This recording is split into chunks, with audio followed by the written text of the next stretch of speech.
Welcome to Beer, Wine, and Shine. I just wanted to butt in here real quick and tell you that the first 8 minutes and 30 seconds of this video is the actual tasting and the final tasting of this apple pie moonshine that I made.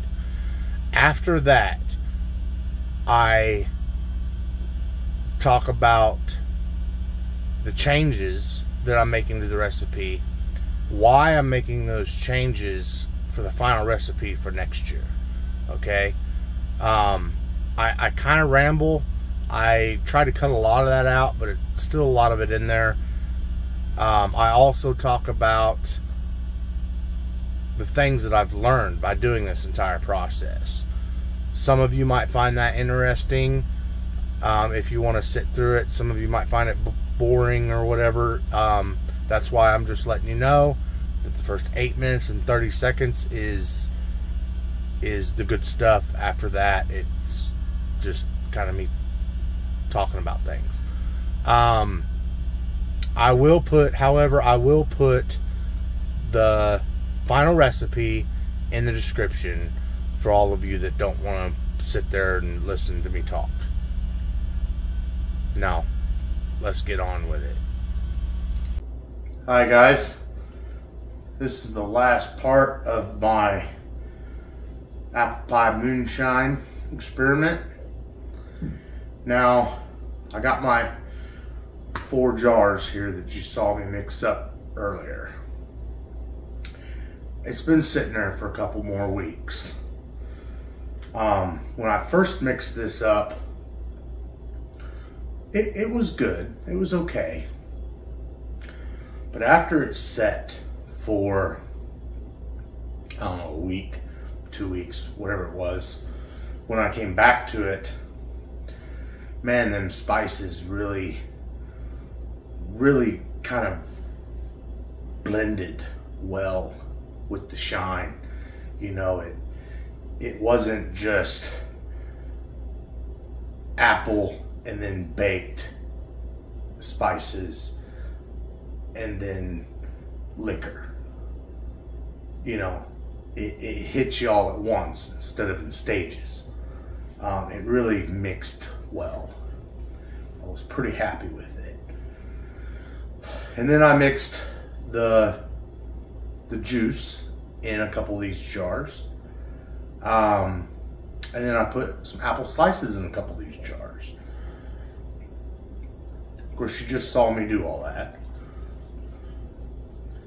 I waited to put that on the video here.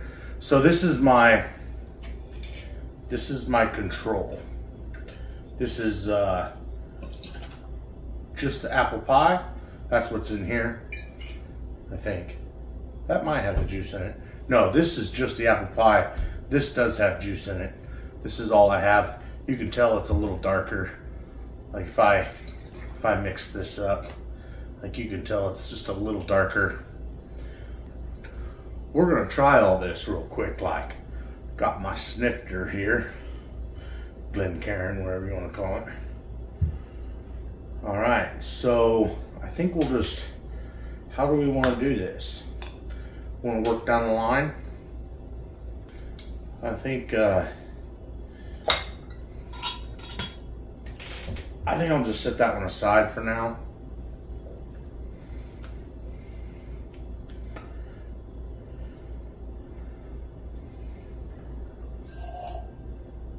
I don't know why I grabbed this. I've got a pourer thing.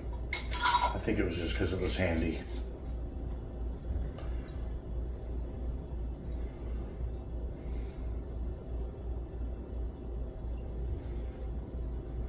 On the nose, so wait a minute, I gotta tell you which one this is. This is the apple pie, the original apple pie with the addition of juice. So on the nose, I mean, the nose doesn't burn you. You get that baked flavor. It's deep. I'm not very good at describing.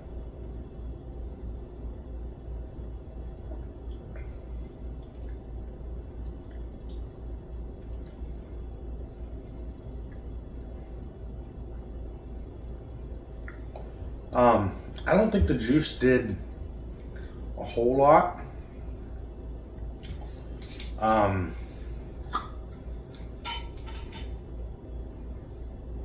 To the flavor. It did do some, but not a lot, you know. Hope I mixed that up good.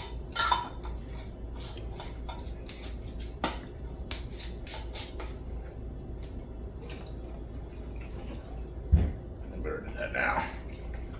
Make sure they're all mixed up nice. So this one is the original apple pie plus an apple slice. No addition of apple juice, just apple slice.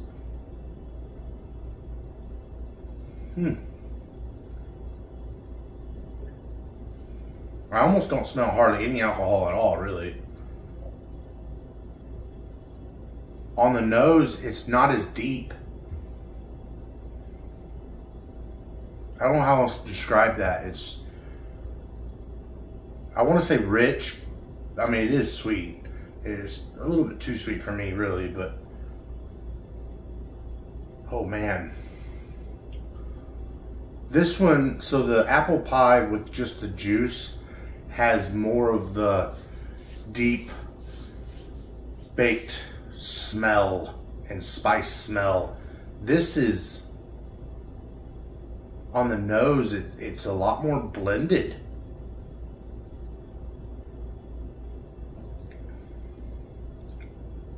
Ooh.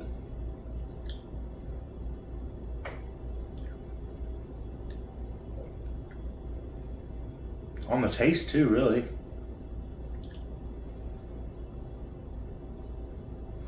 I think the apple slice mellowed it out more than the juice. Hold on. Let me get a little swiggles of water here.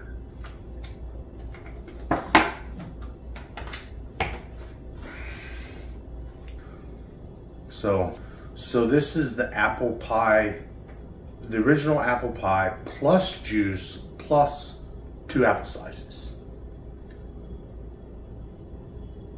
Oh man. A little more of the, actually, wow.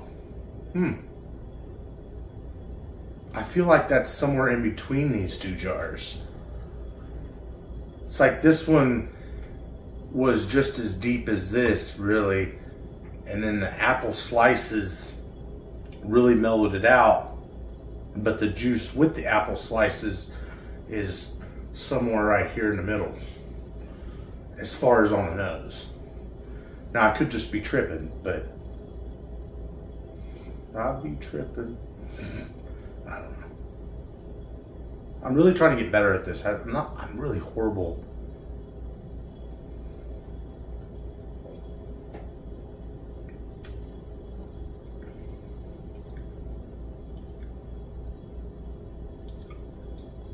Oh, wow. You get a little more apple on the back end. I bet a little more time with that apple in there. Oh man. Them orange Granny Smith apples. I think I'm gonna get me just another little snoot of that.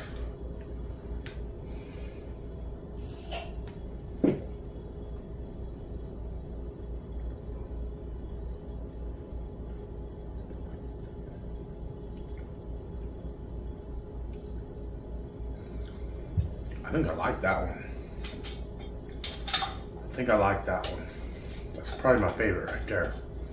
So my favorite's gonna be the apple pie plus juice plus apple slice. Pretty much like everybody on YouTube tells you to do.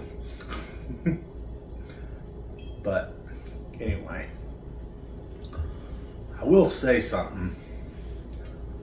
Well, I'm gonna say that here in a minute.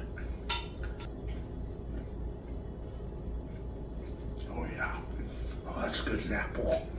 Oh, that's a good apple. Oh man.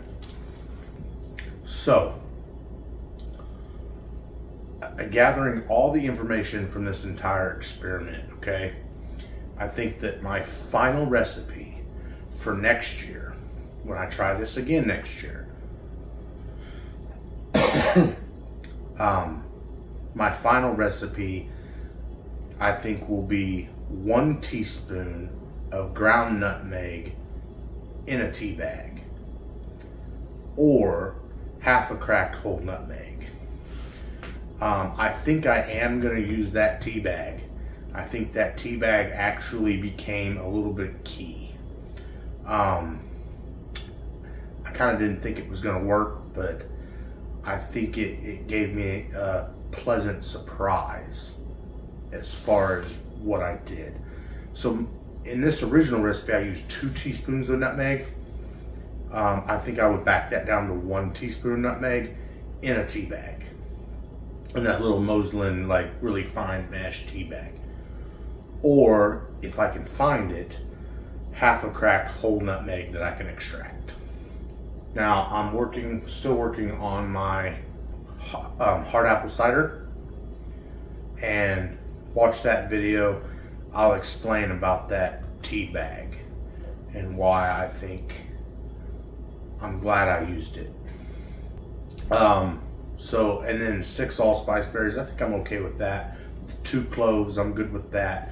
I think I would back the cinnamon down by 1 cinnamon stick. It does have a lot of cinnamon flavor in it.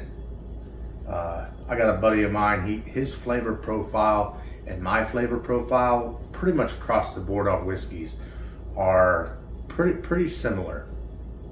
He's not so much with the new make stuff, but with whiskeys, like he's a good taste tester to tell me whether or not it's crap. Because he's not afraid to tell me it's crap, and then when it is, he does. And he thought that it was just a little bit too much cinnamon in it and not quite enough apple, and I agree. So I'm excited to let him try this one here. I think he'll be a lot more pleased with that one. So anyway, and then I think for the apple cider, for the actual liquid, I think I will stick with 1 gallon of apple cider, reduce it to half, just like I did here, except I will take a half a gallon of apple juice and add it back in to make the full gallon back. I'm kind of a little bit on the fence about this part of it, because if I put in too much of the juice and I don't dilute it enough, it's adding a lot of sugar. Reducing this apple cider down by half is concentrating the flavors and is giving it that more of a baked flavor, but it's also concentrating the sugars. And I mean, this is sticky sweet. Like, anytime I touch it, and everything else I touch is sticky. In my opinion, you know, that's just too sweet. And there's people that'll do almost this exact thing, or they'll put in a whole gallon of apple cider and a whole gallon of juice, and then a cup and a half of white sugar and a cup and a half of brown sugar. I'm like, no thank you.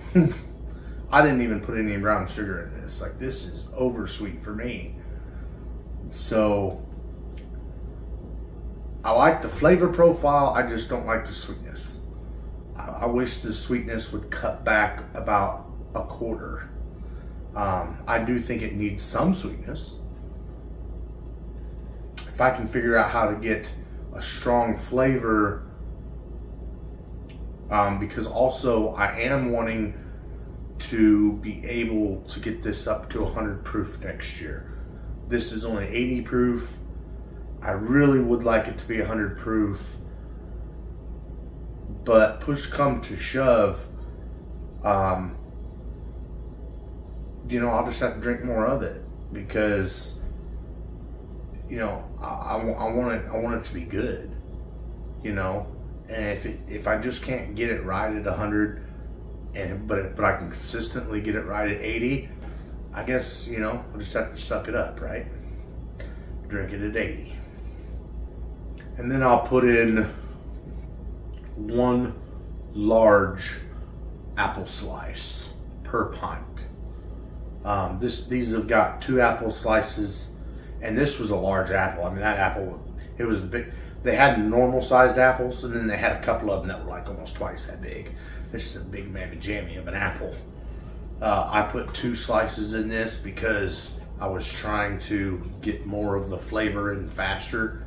I think if I was gonna let it sit for before I started drinking them to let all the flavors meld. So anyway, 1 apple slice from a large apple per pint in there, and I think that would be my final recipe that I'll shoot for next year right off the bat. So, in closing, what did I learn from doing all this? Because I could have just, you know, took everybody's word for it on YouTube and made their recipes. Instead, I did my own and did it step by step by step. Now, I didn't have a recipe for this. I straight up made this straight off the cuff. Okay, I literally went to the grocery store, I picked up several gallons of apple cider, was like, I'm gonna make apple pie moonshine and hard apple cider today. I turned on the camera and that's what happened. It was straight off the cuff and just come up with it. I mean, I knew the spices to add. I did do a little research. I also, you know, I mean, I've seen a lot of other recipes. But I mean, this really is my first try at my own. So in the previous video, I had mentioned that I didn't understand why people add apple juice when they're already adding apple cider. Like, they add 1 gallon of apple cider, 1 gallon of apple juice, a crap ton of spices, cook it, mix it. That's pretty much it, right? Well, personally, I think apple cider is a whole lot better than apple juice. So I didn't understand why they would do that. Well, in doing this process, I discovered that not putting in the apple juice makes it a lot bolder. It really has a lot of baked and spice flavor, just kind of almost in your face. But adding the juice thins it out a little bit. It brightens it up a little bit. Adding fresh apple really does that again a whole lot more even. Yeah, you know, and I learned a lot. So anyway, I hope that y'all enjoyed watching me struggle with this, and hope somebody learned something. I know I learned a lot. I guess that's what matters, right? So for all of you still here, shine on, and cheers.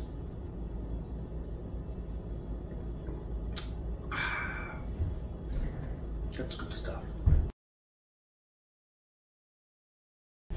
I'll probably have to edit some of that down. Don't need to explain to you how to cut an apple. I'm sure you can figure that out.